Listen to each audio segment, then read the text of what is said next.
깊고 푸른 하늘 아래 만물을 주관하는 신비로운 힘이 있습니다. 때로는 우리의 이해를 넘어서는 방식으로 세상에 개입하며 인간의 삶을 시험하고 단련시키지요. 그 신비로운 섭리 속에서 한 남자가 겪었던 놀라운 이야기가 있습니다. 그는 단순히 고통받은 자가 아니었습니다. 그는 신앙과 인내의 상징이자 우리 모두에게 깊은 질문을 던지는 존재였습니다. 오늘 우리는 그 남자의 이야기, 바로 욥의 이야기를 서정적인 시선으로 조명하며 고난 속에서 피어나는 믿음의 진정한 의미를 탐색해 보려 합니다. 그의 이야기는 과연 우리에게 어떤 깨달음을 줄까요? 영원히 변치 않는 진리 속에서 그의 발자취를 따라가 봅시다. 오래전 우스 땅에 욥이라는 사람이 살았습니다. 그는 온전하고 정직하여 하나님을 경외하며 악에서 떠난 자였습니다. 동방의 모든 사람 중에 가장 큰 부자였으며 10명의 자녀와 수많은 재산을 가진 복된 사람이었지요. 그의 삶은 모든 이에게 모범이 될 만한 것이었습니다. 마치 평화로운 강물처럼 잔잔하고 풍요롭게 흘러갔고 그의 집에는 늘 웃음꽃이 가득했습니다. 욥은 매번 자녀들이 잔치를 벌인 후에는 그들을 성결하게 하고 아침 일찍 일어나 그들을 위하여 번제를 드렸습니다. 혹시라도 자녀들이 마음으로 죄를 범했을까 염려하여 하나님께 간절히 기도하는 경건한 아버지였습니다. 그의 믿음은 단순한 의례가 아니라 삶의 모든 순간에 스며들어 있었습니다. 어느 날 하늘에서 놀라운 일이 벌어졌습니다. 하나님의 아들들이 하나님 앞에 모였을 때 사탄도 그들 가운데 나타난 것이었습니다. 하나님께서 사탄에게 물으셨습니다. 내가 어디서 왔느냐? 사탄이 대답하기를 땅을 두루 돌아 여기저기 다녀왔나이다.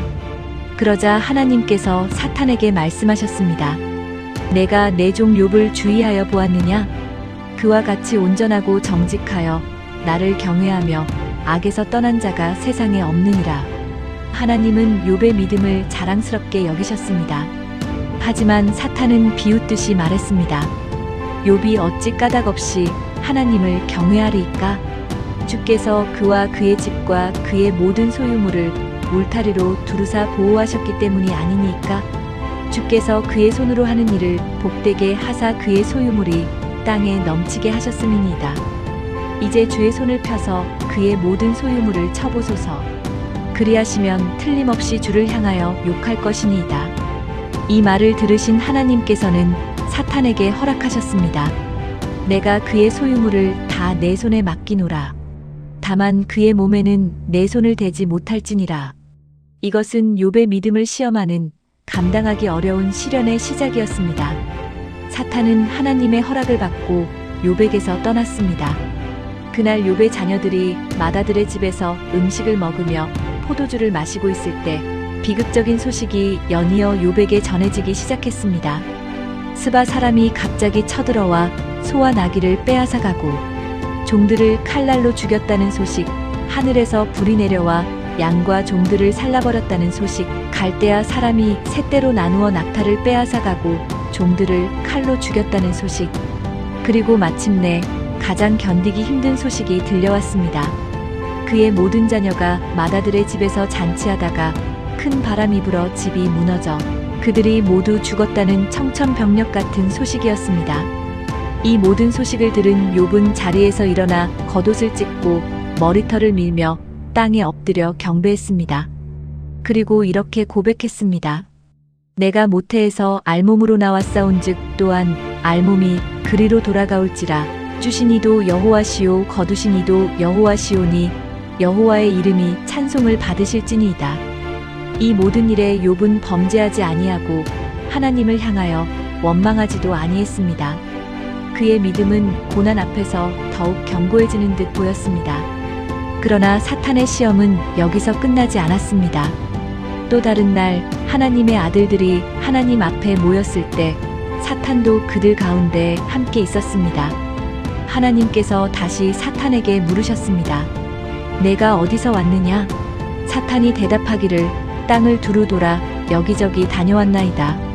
하나님께서 사탄에게 말씀하셨습니다. 내가 내 종 욥을 주의하여 보았느냐? 그와 같이 온전하고 정직하여 나를 경외하며 악에서 떠난 자가 세상에 없느니라. 내가 나를 충동하여 까닭없이 그를 치게 하였어도 그가 여전히 자기의 온전함을 굳게 지켰느니라. 그러나 사탄은 여전히 비웃었습니다. 가죽으로 가죽을 바꾸오니 사람이 그 모든 소유물로 자기의 생명을 바꾸올지라. 이제 주의 손을 펴서 그의 뼈와 살을 치소서. 그리하시면 틀림없이 주를 향하여 욕할 것이니이다. 하나님께서는 또다시 사탄에게 허락하셨습니다. 내가 그를 내 손에 맡기노라. 다만 그의 생명은 해하지 말지니라. 사탄은 욥에게서 물러나 그를 발바닥에서 정수리까지 악성 종기가 나게 했습니다. 욥은 제 가운데 앉아서 질그릇 조각을 가져다가 몸을 긁고 있었습니다. 그의 아내는 이 모든 것을 보고 욥에게 말했습니다. 당신이 그래도 자기의 온전함을 굳게 지키느냐? 하나님을 욕하고 죽으라. 그러나 욥은 아내에게 대답했습니다. 그대의 말이 한 어리석은 여자의 말 같도다. 우리가 하나님께 복을 받았은즉 화도 받지 아니하겠느냐? 이 모든 일에 욥은 입술로 범죄하지 아니했습니다. 그의 인내는 상상을 초월하는 것이었습니다. 그는 말할 수 없는 고통 속에서도 하나님을 향한 믿음을 잃지 않았습니다. 욥의 세 친구인 대만 사람 엘리바스, 수아 사람 빌닷, 나아마 사람 소발은 욥에게 이 모든 재앙이 닥쳤다는 소식을 듣고 각기 자기 지방에서 나와 욥을 위문하고 위로하려 했습니다. 그들은 멀리서 욥을 바라보고도 그를 알아보지 못할 정도로 욥의 모습은 처참했습니다. 그들은 소리질러 울며 각기 자기의 겉옷을 찢고 하늘을 향하여 티끌을 날려 자기 머리에 뿌렸습니다. 그리고 밤낮 7일 동안 욥과 함께 땅에 앉았지만 욥의 고통이 너무나 심함을 보므로 한마디도 그에게 말하는 자가 없었습니다. 침묵의 시간이 흐른 뒤 욥은 드디어 입을 열어 자신의 생일을 저주했습니다. 그는 차라리 태어나지 않았더라면 좋았을 것이라고 탄식했습니다. 이어서 친구들과 욥 사이에 긴 논쟁이 이어졌습니다. 친구들은 욥이 죄를 지었기 때문에 이런 고난을 당하는 것이라고 주장했습니다. 엘리바스는 생각하건대 죄 없이 망한 자가 누구인가? 정직한 자의 끊어짐이 어디 있는가? 라고 말하며 욥에게 회개를 촉구했습니다. 빌닷은 하나님이 어찌 정의를 굳게 하시겠으며 전능하신 이가 어찌 공의를 굳게 하시겠는가? 라고 말하며 욥의 자녀들이 죄를 지었기 때문에 죽은 것이라고 간접적으로 비난했습니다. 소발은 하나님이 그대가 받아 마땅한 벌을 그대에게 적게 행하셨음을 알라고 하며 욥의 고난이 오히려 덜한 것이라고 주장했습니다. 하지만 욥은 자신의 무죄함을 주장하며 친구들의 주장을 반박했습니다. 그는 하나님께서 이유 없이 자신에게 고난을 주셨다고 생각했습니다. 나는 정직하고 흠없는 자인데 어찌하여 이런 고통을 당하는가? 그는 하나님의 공의를 이해할 수 없었습니다. 그는 친구들이 헛된 위로를 한다고 비난하며 오히려 자신을 더 고통스럽게 만든다고 생각했습니다. 이들의 논쟁은 욥기의 핵심을 이룹니다. 의인의 고난이라는 주제를 중심으로 인간의 유한한 이해와 하나님의 무한한 지혜 사이의 간극을 보여주는 것이지요. 이 논쟁 속에서 우리는 고난의 이유를 찾으려는 인간의 끊임없는 질문과 그 질문에 대한 쉬운 답이 없음을 깨닫게 됩니다. 이 논쟁이 끝나갈 무렵 엘리후라는 젊은이가 나타나 자신의 생각을 이야기하기 시작했습니다. 그는 욥과 그의 친구들이 모두 잘못했다고 지적했습니다. 엘리후는 고난이 단순히 죄에 대한 벌이 아니라 인간을 정화하고 교훈하며 하나님께로 인도하는 도구일 수 있다고 주장했습니다. 그는 하나님이 인간에게 말씀하시는 다양한 방법 중 하나가 고난이라고 설명했습니다. 고난을 통해 하나님은 인간의 교만을 꺾고 그들이 잘못된 길에서 돌이키도록 이끄신다는 것이지요. 엘리후의 등장은 욥기의 신학적 깊이를 더해줍니다. 고난을 통해 우리가 겸손을 배우고 더 깊은 영적 성숙에 이를 수 있다는 새로운 관점을 제시하기 때문입니다. 마침내 폭풍우 속에서 하나님이 욥에게 나타나셨습니다. 하나님께서는 욥과 친구들의 논쟁에 직접 개입하시며 우주의 창조와 자연의 신비를 통해 자신의 전능함과 지혜를 드러내셨습니다. 무지한 말로 생각을 어둡게 하는 자가 누구냐? 너는 대장부처럼 허리를 묶고 내가 내게 묻는 것을 대답할지니라. 내가 땅에 기초를 놓을 때 내가 어디 있었느냐? 내가 깨달아 알거든 말할지니라. 하나님은 욥에게 세상의 모든 만물이 하나님의 손길 아래 있음을 상기시키며 인간의 지혜로는 하나님의 깊은 뜻을 다 헤아릴 수 없음을 깨닫게 하셨습니다. 욥은 하나님의 권능 앞에 자신의 무지함을 인정하며 티끌과 재 가운데 앉아 회개했습니다. 보소서 나는 미쳐나오니 무엇이라 주께 대답하리이까? 손으로 내 입을 가릴 뿐이로소이다. 하나님은 욥에게 그의 무지함을 책망하셨지만 동시에 욥의 믿음을 인정하셨습니다. 그리고 친구들에게는 욥에 대해 잘못 말한 것을 꾸짖으셨습니다.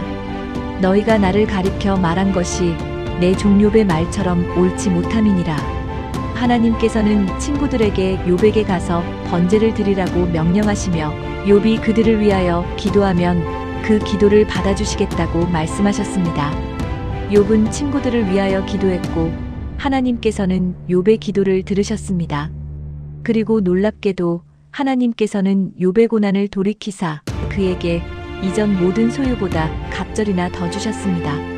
욥은 다시 자녀들을 얻었고 이전보다 훨씬 더 많은 재산을 소유하게 되었습니다. 그는 오래 살면서 자녀들과 손자 손녀들까지 보았고 만족한 삶을 살다가 나이가 많아 늙어 죽었습니다. 욥의 이야기는 단순히 의로운 자가 고난을 겪다가 회복되는 이야기가 아닙니다. 그것은 우리가 알 수 없는 하나님의 섭리와 고난 속에서도 흔들리지 않는 믿음의 가치를 보여주는 심오한 이야기입니다. 욥기 연구의 최신 동향을 살펴보면 언어학적, 문학적, 신학적, 해석학적 접근 등 다양한 방법론을 통해 욥기의 깊은 의미를 탐구하고 있습니다. 욥기의 시적 특성과 문학적 구조는 욥의 고난을 더욱 극적으로 그려내며 그 안에 담긴 고통과 인내, 그리고 믿음의 메시지를 생생하게 전달합니다. 트램퍼롱맨 3세의 욥기 주석과 하경택의 질문과 응답으로서 욥기 연구 같은 최신 연구들은 욥기를 고대 근동의 문화적 맥락에서 해석하거나 질문과 응답이라는 대화적 특성을 통해 욥기의 메시지를 탐구합니다. 이러한 연구들은 욥기가 단순히 고난의 원인을 설명하는 책이 아니라 혼란 속에서도 하나님 앞에서 자신의 자리를 찾으려는 인간의 시도임을 강조합니다.